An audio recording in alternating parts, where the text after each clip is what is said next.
नमस्कार, जय हिंद दोस्तों आज हम देखने वाले हैं बिहार एसएससी जो आपका इंटर स्तरीय का एग्जाम होने वाला है। उसके लिए देखिए हमारा प्रैक्टिस सेट निकाला गया है और ये दोस्तों आपका रुक्मिणी प्रकाशन का वॉल्यूम 1 प्रैक्टिस सेट है। अगर हम इस किताब की बात करते हैं तो आप यहाँ पे देख सकते हैं जितना भी आपका क्वेश्चन बैंक 11 से लेकर के 12 तक हमारा जो दिया होता है सब आपका इसमें पेपर है। इसमें आपका 12 प्रैक्टिस सेट है, ठीक है, जिसमें से हमने जो है 11 प्रैक्टिस सेट जो है अपलोड कर दिया है। आज हम देखेंगे इसका सेट नंबर 12, यानी आप बोल सकते हैं कि आज हमारा जो है ये आपका किताब जो है समाप्त हो जाएगा। उसके बाद अगले दिन हमारा जो है एक मास्टर वीडियो आएगा पूरा 12 सेट के साथ। एक ही वीडियो में आप जब चाहें तब इसको जो है रिवीजन कर सकते हैं, पूरा क्वेश्चन आप इसको जीके जीएस का देख सकते हैं, ठीक है। तो चलिए वीडियो को शुरू करते हैं। उसके बाद जो है आपका मार्केट में नया प्रैक्टिस सेट आया है वो भी हम जो है स्टार्ट बहुत जल्द करेंगे। आप यहाँ पे देख सकते हैं दोस्तों, ये आपका बीएसएससी इंटर स्तरीय स्नातक स्तरीय वाला है। ये आपका जो स्नातक वाला पेपर हुआ था, फर्स्ट पेपर जो हमारा हुआ था प्रारंभिक प्रतियोगिता परीक्षा का, आज हम इसी का जो है फर्स्ट शिफ्ट का पेपर देखेंगे। और ये आपका 24 दिसंबर को हुआ था, 2022 में हुआ था। तो ये आपका रिसेंट में ही हुआ था, तो आप इसको देख करके जो है समझ सकते हैं कि आखिर हमारा जो है क्वेश्चन किस लेवल से आया है और हमारा जो है तैयारी कैसा है, ठीक है। एकदम आप एग्जाम की तरह ही इसको फील कीजिएगा। और चलिए वीडियो को शुरू करते हैं। देखिए पहला हमारा प्रश्न क्या है कि स्तनधारियों में लिंग, क्रोमेटिन या फिर बार बॉडी होते हैं, उसका उदाहरण क्या है। चलिए बताइए इसका सही आंसर क्या होगा।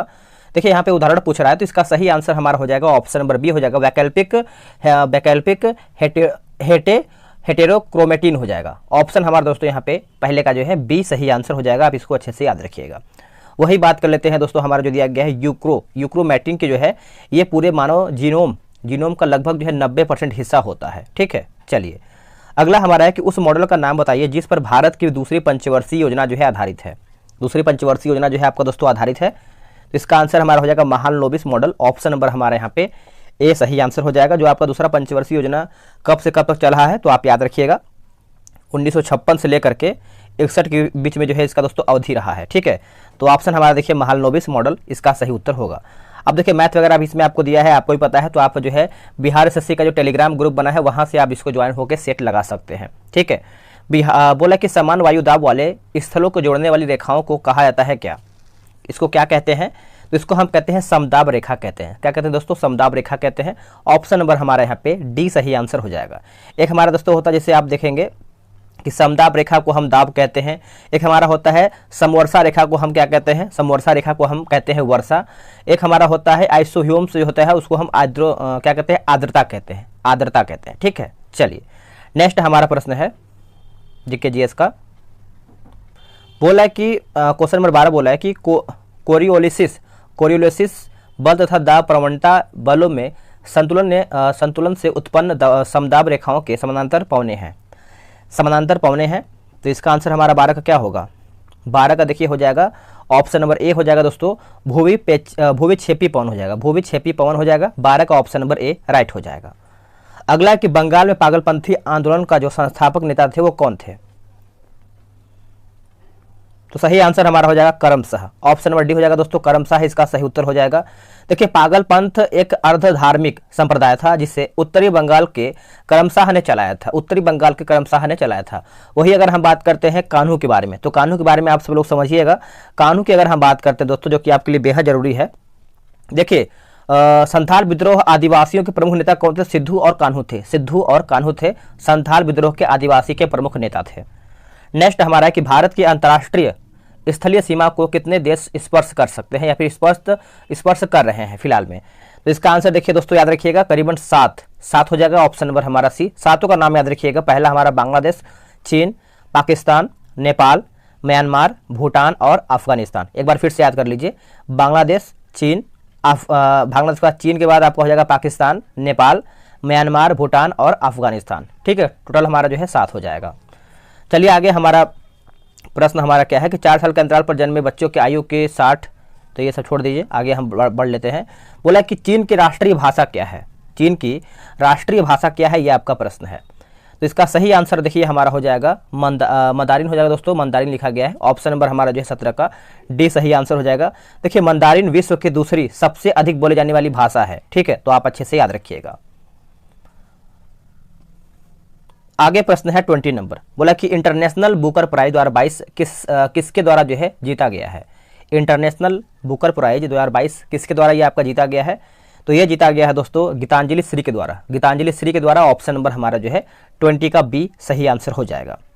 अंतर्राष्ट्रीय बुकर पुरस्कार प्रतिवर्ष जो है आयरलैंड या फिर यूके में प्रकाशित उपन्यास के अनुवादित कार्य के लिए जो है दिया जाता है। अगला है कि उत्तरी गोलार्ध में प्रति चक्रवात में पवन संचरण की दिशा डैश होती है। तो इसका उत्तर हमारा हो जाएगा घड़ी की सुई के अनुदिश। ऑप्शन नंबर दोस्तों हमारा जो है 21 का डी राइट हो जाएगा। आगे हमारा प्रश्न दोस्तों बोला है कि निम्नलिखित में से बिहार का कौन सा जिला जो है फलों का सबसे बड़ा उत्पादक है, सबसे बड़ा फलों का उत्पादक है। तो देखिए इसका सही उत्तर हमारा हो जाएगा 22 का ऑप्शन नंबर डी हो जाएगा मुजफ्फरपुर। याद रखिएगा Muzaffarpur option number D correct answer हो जाएगा। ठीक है, और उससे पहले आपको बता दें, अगर आपको बिहार एसएससी जो आपका इंटर स्तरीय का एग्जाम होने वाला है, अगर आपको सेट लगाना है या फिर आपको एग्जाम निकालना है तो देखिए टेलीग्राम पे ग्रुप बना के उसमें डेली बेसिस पे जो है सेट चलता है सुबह 10 बजे। अगर आपको ज्वाइन होना है तो आप जो है व्हाट्सएप पे मैसेज करके जो है ज्वाइन हो सकते हैं। ठीक है, ये रहा व्हाट्सएप नंबर 8756546533। ठीक है, आप इसमें जो है BSSC लिखिए और आपको जानकारी जो है प्रॉपर सब मिल जाएगा। चलिए 29 देखेंगे, बोला कि वुड्स डिस्पैच किससे जो है संबंधित है। तो ये आपका किससे संबंधित है बताइएगा। देखिए ये आपका जो संबंध रखता है दोस्तों, ये आपका शिक्षा सुधार से है। ऑप्शन नंबर हमारा जो है 29 का ए हो जाएगा शिक्षा सुधार से। किससे? शिक्षा सुधार से। ठीक है, और ये आपका 1854 के चार्ल्स वुड के डिस्पैच को आधार बनाकर लंदन विश्वविद्यालय की तर्ज पर ब्रिटिश भारत में तीन विश्वविद्यालय जिसमें से कलकत्ता, मद्रास और बॉम्बे में स्थापना किया गया था 1857 में। ठीक है, बोल रहा है कि 2024 का ओलंपिक कहाँ पर दोस्तों जो है आयोजित होगा। तो ये आपका होने वाला है पेरिस में। कहाँ पे? पेरिस। ऑप्शन नंबर जो है हमारा 32 का सी सही हो जाएगा। चलिए आगे देखेंगे, अगला है किस तत्व तक जो है अष्टक का नियम जो है लागू पाया गया है। किस तत्व तक अष्टक का नियम जो है लागू पाया गया है। तो इसका आंसर हमारा देखिए हो जाएगा कैल्शियम। कैल्शियम जो है इसका सही आंसर हो जाएगा, आप अच्छे से याद रखिएगा। अगर हम बात करते हैं कि आवर्त सारणी के अष्टक का नियम जो है न्यूलैंड ने दिया था। किसने दिया था? ल्यूनेंट्स के द्वारा दोस्तों ये आपका दिया गया था। ठीक है, चलिए नेक्स्ट क्वेश्चन है क्वेश्चन नंबर 38। प्रथम संशोधन अधिनियम 1951 में क्या हुआ था। अगर हम 1951 की बात कर लेते हैं तो इसका सही आंसर हमारा देखिए 38 का हो जाएगा। 9वीं अनुसूची को जोड़ा गया था। 9वीं अनुसूची को जोड़ा गया था जिसमें से हमारा जो है 9वीं 10वीं 11वीं 12वीं 4 हमारा जो है संशोधन करके जो है 12 तक पहुंचा था, 12 अनुसूची तक। ठीक है, तो आंसर हमारा देखिए 38 का जो है बी सही आंसर हो जाएगा। चलिए आगे हमारा क्या है कि जल के पोषक समृद्धि द्वारा झील का प्राकृतिक काल प्रभावन यानी एंजिंग दर्शाने की क्रिया को कहते हैं क्या। इसको फाइनली क्या कहते हैं? तो इसको हम कहते हैं सुपोषण कहते हैं। क्या कहते हैं? सुपोषण। Option number A. देखिए सुपोषण की बात करते हैं तो सुपोषण का सबसे उल्लेखनीय प्रभाव जो है शैवाल प्रस्फुटन होता है। शैवाल प्रस्फुटन होता है। ठीक है, कौन सी टीम सबसे ज़्यादा जो है IPL टाइटल दोस्तों जीती है? IPL टाइटल तो आपको पता ही होगा मुंबई इंडियंस। मुंबई इंडियंस करीबन 5 बार जीता है। और अगर हम चेन्नई की बात करते हैं तो चेन्नई दोस्तों करीबन 4 बार जीता है। और अगर हम राजस्थान की बात करते हैं राजस्थान दोस्तों 1 बार जीता है। और कोलकाता नाइट राइडर जो है आपका 2 बार जीता है। ठीक है, और भी जान लीजिए जैसे आपका हैदराबाद 1 बार, राजस्थान 1 बार और डेक्कन ये सब तो है नहीं। गुजरात टाइटन की बात करते हैं तो ये आपको हो जाएगा 1 बार। ठीक है, चलिए नेक्स्ट हमारा प्रश्न है, राज्यपाल एवं मंत्रिपरिषद के बीच संवाद के प्रमुख तंत्र के रूप में मुख्यमंत्री के कर्तव्यों का उल्लेख है। मुख्यमंत्री के कर्तव्यों का उल्लेख है तो अनुच्छेद आपका 67 हो जाएगा, 167 अनुच्छेद 167 यानी ऑप्शन हमारा यहाँ पे दोस्तों जो है सी सही आंसर हो जाएगा। याद रखिएगा, भूलिएगा नहीं। ठीक है, भारत के संविधान में 10वीं अनुसूची को कब जोड़ा गया है।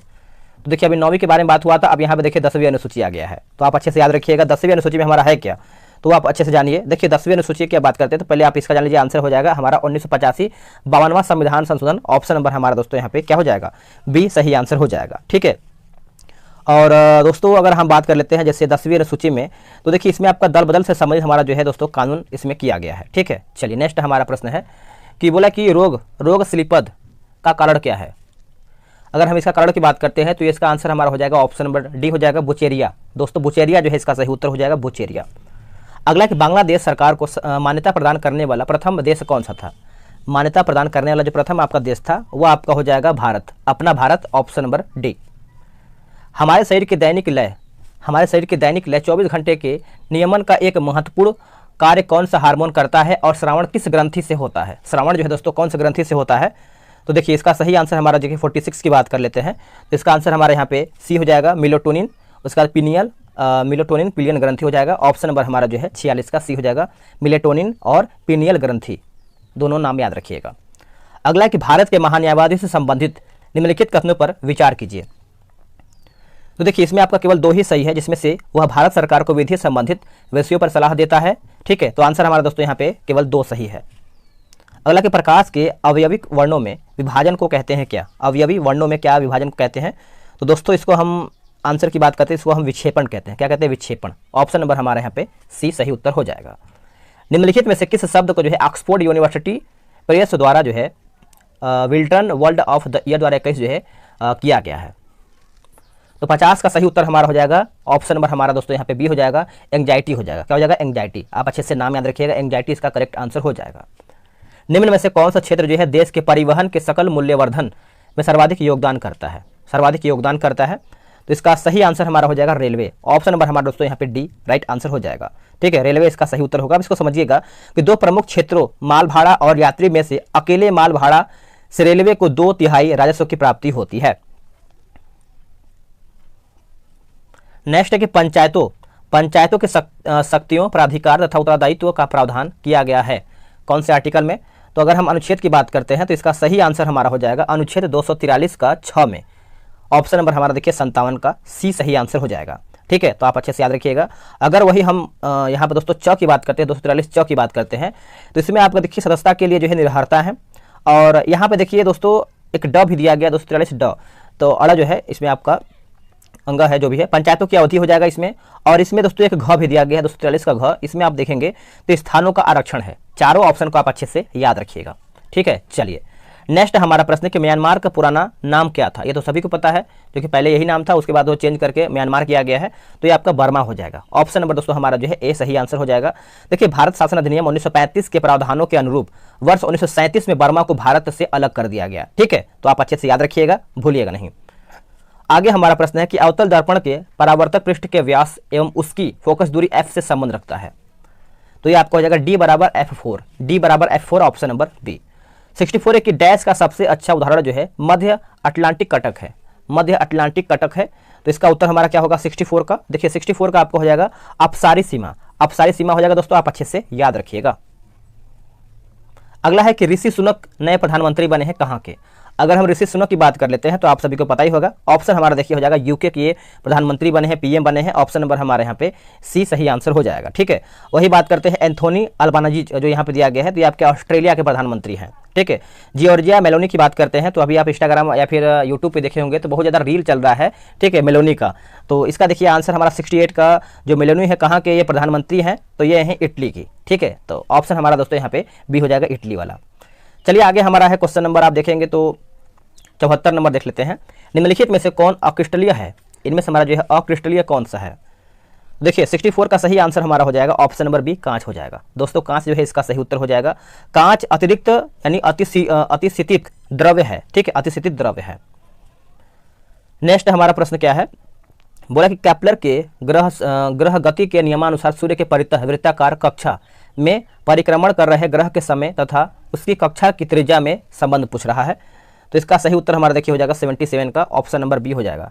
ठीक है, ऑप्शन नंबर बी सही हो जाएगा। अगला हमारा कि पुस्तक अनफिनिश्ड यानी अनफिनिश्ड लिखा गया है, अनफिनिश्ड ए मेमोआर, अनफिनिश्ड ए मेमोआर की लेखिका कौन है? तो इसका लेखिका आप अच्छे से याद रखिएगा दोस्तों, Priyanka Chopra Jonas. Option number देखिए, ऑप्शन नंबर हमारा दोस्तों 79 का सी सही आंसर हो जाएगा। अगला है कजाकिस्तान की राजधानी क्या है? अगर हम कजाकिस्तान की राजधानी की बात कर लेते हैं तो इसका सही आंसर देखिए हमारा 81 का हो जाएगा, अस्ताना। देखिए आपका राजधानी एग्जाम में आएगा और दिवस आता है, उसके बाद आप देखेंगे जो मुद्रा होता है यहाँ से भी आपका प्रश्न आता है, तो यह सब आप अच्छे से याद रखिएगा। वर्ष 1991 में अपनी आज़ादी से पहले कजाकिस्तान जो है सोवियत संघ का हिस्सा था। ठीक है, अगला है कि इसमें दोस्तों अगला प्रश्न है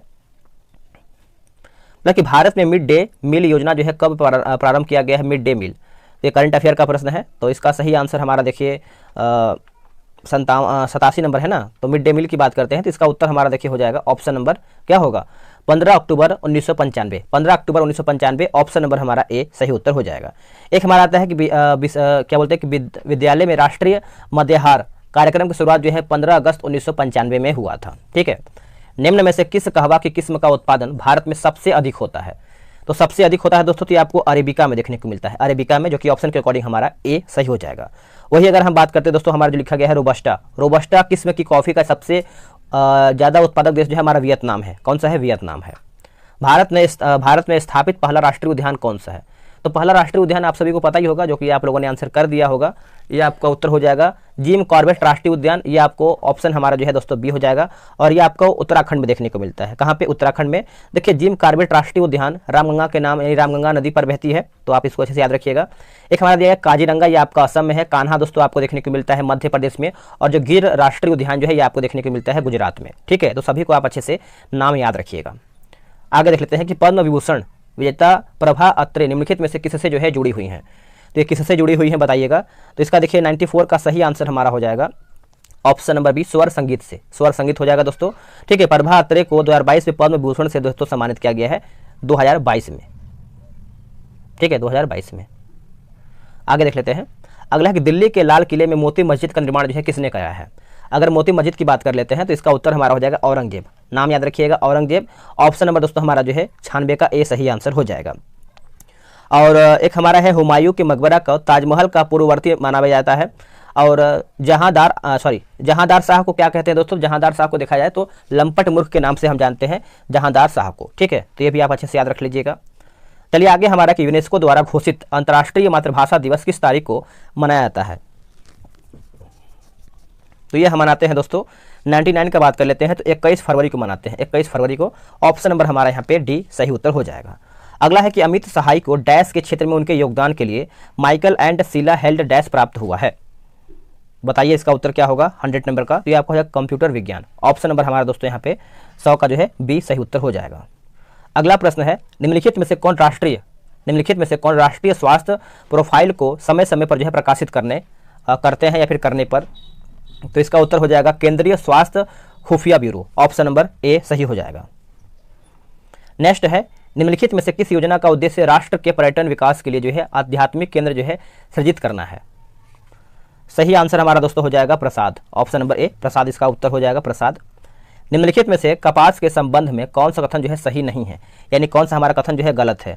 तो गलत बताना है। देखिए भारत में छोटे रेशे वाली कपास का सर्वाधिक उत्पादन होता है, जो कि आपका गलत हो जाएगा। ठीक है, बाकी भारत में गुजरात राज्य प्रमुख कपास उत्पादक राज्यों में से एक है, सही है।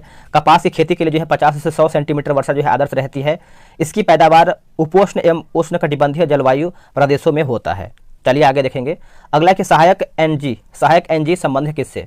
अगर हम सहायक एनजी की बात करते हैं तो रक्षा प्रौद्योगिकी से है। ऑप्शन नंबर हमारा देखिए 7 का ए सही उत्तर हो जाएगा। चलिए नेक्स्ट हमारा प्रश्न है, बोला कि दोहा की राजधानी। देखिए मैंने आपसे बोला था ना कि राजधानी दिवस, उसके बाद क्या बोलते हैं कि मुद्रा वगैरह आपका क्वेश्चन बनेगा, तो राजधानी को आपको अच्छे से याद रख लेना है। राष्ट्रीय अंतर्राष्ट्रीय दोनों याद रखना है। देखिए इसका सही आंसर हमारा देखिए अगर हम 10 की बात करते हैं तो ये आपका कतर हो जाएगा। कतर हो जाएगा दोस्तों ऑप्शन नंबर डी। कतर देश का मुद्रा का नाम है आपका रियाल नाम है। क्या है? रियाल। ठीक है, सीरिया की राजधानी आपका हो जाएगा दमिश्क हो जाएगा। सीरिया की राजधानी आपका दमिश्क हो जाएगा और उसका मुद्रा जो है आपका सीरियाई पाउंड हो जाएगा। ठीक है, ओमान की राजधानी आप अच्छे से याद रखिएगा। ओमान की राजधानी आपको हो जाएगा मस्तक और मुद्रा जो है आपका रियाल है। ठीक है, और वही अगर हम तुर्की की बात करते हैं तो तुर्की की राजधानी आपका अंकारा और जो मुद्रा है लीरा है। तो सभी को याद रखिए। आगे है क्वेश्चन, जनवरी 2022 में किस टाइगर रिजर्व ने T-2 पुरस्कार जीता, जिसके द्वारा 10 के बाद बाघों की संख्या जो है दुगनी होकर 80 हो गया है। तो क्या होगा आंसर इसका? देखिए इसका सही आंसर हमारा दोस्तों हो जाएगा option number A Sathyamangalam tiger reserve. Option number हमारा दोस्तों ए सही आंसर हो जाएगा। और ये आपको सत्यमंगलम टाइगर रिजर्व जो है तमिलनाडु के ईरोड जिले में स्थित है। कहाँ पर है? तमिलनाडु के ईरोड जिले में स्थित है। आगे देखेंगे प्रश्न हम। अगला है कि निम्न में से कौन सा देश जो है बिम्स्टेक का सदस्य नहीं है। देखिए बिम्स्टेक की बात कर लेते हैं तो जो इसका स्थापना है 1997 में हुआ था, 6 जून 1997 में हुआ था। और इसमें आपका मालदीव जो है दोस्तों इसका सदस्य नहीं है, बाकी म्यांमार है, थाईलैंड है और नेपाल इसमें है। देखिए बिम्स्टेक में करीबन 7 देश इसमें शामिल है, जिसमें से भारत, बांग्लादेश, नेपाल, म्यांमार, श्रीलंका, भूटान और थाईलैंड हो जाएगा। ठीक है, तो आप अच्छे से याद रखिएगा। नेक्स्ट, 1932 में अखिल भारतीय हरिजन संघ की स्थापना किसने किया है। 1932 में अखिल भारतीय हरिजन संघ की स्थापना किसने किया है? तो दोस्तों ये किया है कौन? तो महात्मा गांधी जी के द्वारा किया गया है। ऑप्शन नंबर हमारे यहाँ पे बी सही उत्तर हो जाएगा। ठीक है, चलिए वही अगर हम B.R. अम्बेडकर की बात कर लेते हैं तो देखिए दलितों को हरिजन नाम महात्मा गांधी ने दिए थे, लेकिन यहाँ पे देखिए यहाँ पे एक होता है बहिष्कृत हितकारिणी सभा की स्थापना जो है B.R. अम्बेडकर के द्वारा दोस्तों यहाँ पे किया गया था। ठीक है, चलिए आगे देख लेते हैं। अगला कि कणों के बीच आकर्षण बलों के बढ़ते क्रम में निम्नलिखित पदार्थों को व्यवस्थित करके बताइए। इसका सही उत्तर हमारा हो जाएगा हाइड्रोजन, दूध, शर्करा। हाइड्रोजन, दूध और शर्करा हो जाएगा।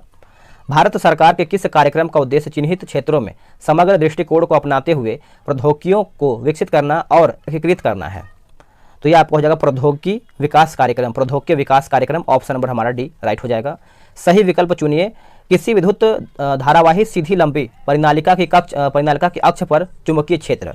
तो दोस्तों इसका जो सही आंसर हमारा हो जाएगा 23 नंबर का, ऑप्शन नंबर हमारा बी हो जाएगा। परिनालिका की अक्ष के अनुदिश चलने पर अपरिवर्तित रहता है। ऑप्शन नंबर हमारा देखिए 123 का जो है बी सही आंसर हो जाएगा। ठीक है, चलिए आगे प्रश्न है कि नगुल ट्रम मुद्रा है। देखिए आ ही गया, जो मैंने बोला था आ ही गया। नगुल ट्रम जो है मुद्रा है दोस्तों किसका, तो ये आपका है भूटान का है। किसका है, भूटान का। ऑप्शन नंबर हमारा जो है क्या होगा, सी सही आंसर हो जाएगा। और भूटान की राजधानी क्या है दोस्तों, तो थिम्पू है। क्या है, थिम्पू। भारत के अंतर्राष्ट्रीय व्यापार की मात्रा कितना प्रतिशत नौ परिवहन के द्वारा होता है, नौ परिवहन के द्वारा होता है, तो ये आपको हो जाएगा 95 हो जाएगा दोस्तों, 95%। Option number B. अगला कि भारत का सबसे ऊंचा रेलवे पुल किस नदी पर बना हुआ है, ये कौन सी नदी पर बना हुआ है, तो ये आपको देखने को मिलता है कौन सी नदी पर, चिनाब नदी पर। ऑप्शन नंबर ए सही हो जाएगा। भारत का सबसे बड़ा रबर बांध कौन सी नदी पर बना है, रबर बांध, तो ये आपको देखने को मिलता है दोस्तों फल्गु नदी पर। दोस्तों फल्गु नदी, ऑप्शन नंबर डी। आगे देख लेते हैं। अगला है कि नीचे कुछ जीवाणु एंजाइम जैव सक्रिय अणु के साथ उपयोग किए गए हैं, तो ये आपको हो जाएगा दोस्तों ऑप्शन नंबर डी हो जाएगा, जिसमें से आप देखा जाए तो मिलान करके बताना है। स्टेप्टोकाइनेज की बात करते हैं तो ये आपको हो जाएगा थक्का स्फोटन हो जाएगा। और साइक्लोस्पोरिन ये जो है दोस्तों ये आपका हो जाएगा प्रतिरक्षा निरोधक हो जाएगा। और क्लोस्ट्रीडियम बोटुलिनम जो है, जो भी आपका लिखा गया सी नंबर, इसमें देखिए आपका जाएगा अम्लीय उत्पादक हो जाएगा। और एक हमारा जो है मोनोस्कस परप्यूरियस जो है आपका डी किस में जाएगा बताइएगा, तो आपको जो बच रहा है उसी में जाएगा, रक्त कोलेस्ट्रॉल को कम करने वालों का। ऑप्शन नंबर हमारा देखिए डी हो जाएगा। महारानी एलिजाबेथ द्वितीय जिनका हाल ही में निधन हो गया था या फिर निधन हुआ है, कितने वर्ष तक जो है यह शासन किया है, तो शासन पूछ रहा है दोस्तों। तो देखिए इसका सही उत्तर हमारा जो है हो जाएगा 70 साल। 70 साल दोस्तों अब बहुत ज़्यादा होता है। Option number C. अगला है कि पेटुआ घाट मत्स्य जो कि गोदीवाड़ा के रूप में विकसित किया गया है, यह स्थित है कहाँ पर, तो ये आपको देखने को मिलता है पश्चिम बंगाल में। कहाँ पे, पश्चिम बंगाल में। ऑप्शन नंबर हमारा ए सही उत्तर हो जाएगा। निम्नलिखित कथनों पर विचार कीजिए, क्या हमारा इसमें सही है, तो देखिए 32 का उत्तर हमारा 1 और 2, यानी भारतीय राष्ट्रीय कांग्रेस की प्रथम महिला अध्यक्ष कौन है, तो एनी बेसेंट थी, सही है। भारतीय राष्ट्रीय कांग्रेस के जो प्रथम मुस्लिम अध्यक्ष थे आपके बदरुद्दीन तैयब भी थे। ठीक है, तो ये दोनों सही है। अगला कि बक्सर विद्रोह संबंध है किससे, तो ये आपका किससे संबंध है बताइएगा, तो इसका सही आंसर देखिए हमारा 33 का हो जाएगा, चीन से है बक्सर विद्रोह। ऑप्शन नंबर हमारा दोस्तों यहाँ पे क्या होगा, बी हो जाएगा। अगला हमारा प्रश्न है बिहार सोशलिस्ट पार्टी के प्रथम अध्यक्ष कौन थे, बिहार सोशलिस्ट पार्टी के प्रथम अध्यक्ष आचार्य कृपलानी हो जाएंगे। ऑप्शन नंबर हमारे यहाँ पे ए सही हो जाएगा। अगला है कि सैंधो लिपि की लेखन दिशा कौन सी है, सैंधो लिपि की लेखन दिशा कौन सी है, कौन सी बताइएगा, तो ये आपको हो जाएगा दाहिने से बाएं। ऑप्शन नंबर डी सही हो जाएगा। सिंधी भाषा को 8वीं अनुसूची में कब जोड़ा गया था, बहुत अच्छा प्रश्न है। देखिए 8वीं अनुसूची की अगर हम बात करते हैं सिंधी भाषा, तो आप अच्छे से याद रखिएगा, इसका सही उत्तर हमारा हो जाएगा ऑप्शन नंबर बी हो जाएगा 1967 में। देखिए ये आपका दोस्तों अगर हम बात करते हैं तो भारतीय संविधान के 21वें संविधान संशोधन द्वारा सिंधी भाषा को अष्ट सूची में यानी 8वीं सूची में जोड़ा गया है। सिंधी जो है आपका अष्टम सूची यानी 8वीं सूची की 15वीं भाषा बनाया गया है। ठीक है, टोटल आपका 22 भाषा है। अगले हमारा प्रश्न अगला हमारा देख लेते हैं। बोला कि संगम साहित्य में व्यापारी वर्ग जाना जाता था, संगम साहित्य में व्यापारी, तो इसको हम दोस्तों 46 का बताइए क्या होगा, इसका उत्तर हमारा देखिए हो जाएगा वेनिगर जो है इसका सही उत्तर हो जाएगा वेनिगर। बोला कि पश्चिमी पाकिस्तान के साथ स्वतंत्रता की लड़ाई लड़ने वाली पूर्वी पाकिस्तान के सशस्त्र जो है सेना का नाम क्या था, सशस्त्र का, तो इसका देखिए सही उत्तर हमारा हो जाएगा मुक्ति वाहिनी। Option number A. नेपाल के पहले निर्वाचित प्रधानमंत्री कौन थे, तो सही आंसर हमारा हो जाएगा Vishweshwar Prasad Koirala. Option number D. और आखिरी प्रश्न हमारा है कि बोला कि अपच में उपचार के लिए निम्न में से किस प्रकार की दवाओं का उपयोग जो है किया जाता है, तो यहाँ पे अगर हम दवाओं की बात करते हैं तो अम्ल त्वरनाशक हो जाएगा दोस्तों। ऑप्शन नंबर हमारा भी हो जाएगा अम्ल त्वरनाशक। Option number B. दोस्तों सेट हमारा यहीं पे समाप्त हो रहा है। अब आप बताइएगा कि कितना प्रश्न आप सही किए हैं 75 में से, और इसमें देखिए डिस्कशन सॉल्यूशन सब बेहतर वे में दिया गया है, तो आप आराम से ग्रुप में ज्वाइन होकर सेट लगा सकते हैं, और सभी लोग लगा ही रहे हैं। तो चलिए कंपटीशन इस बार बहुत ज़्यादा है, सीट हमारा ठीक ठाक है, और भर्ती मतलब बोलते हैं कि फॉर्म भी बहुत ज़्यादा भरा जाएगा। चलिए तैयार रहिए तैयारी के लिए और अच्छा सेट लगाइए।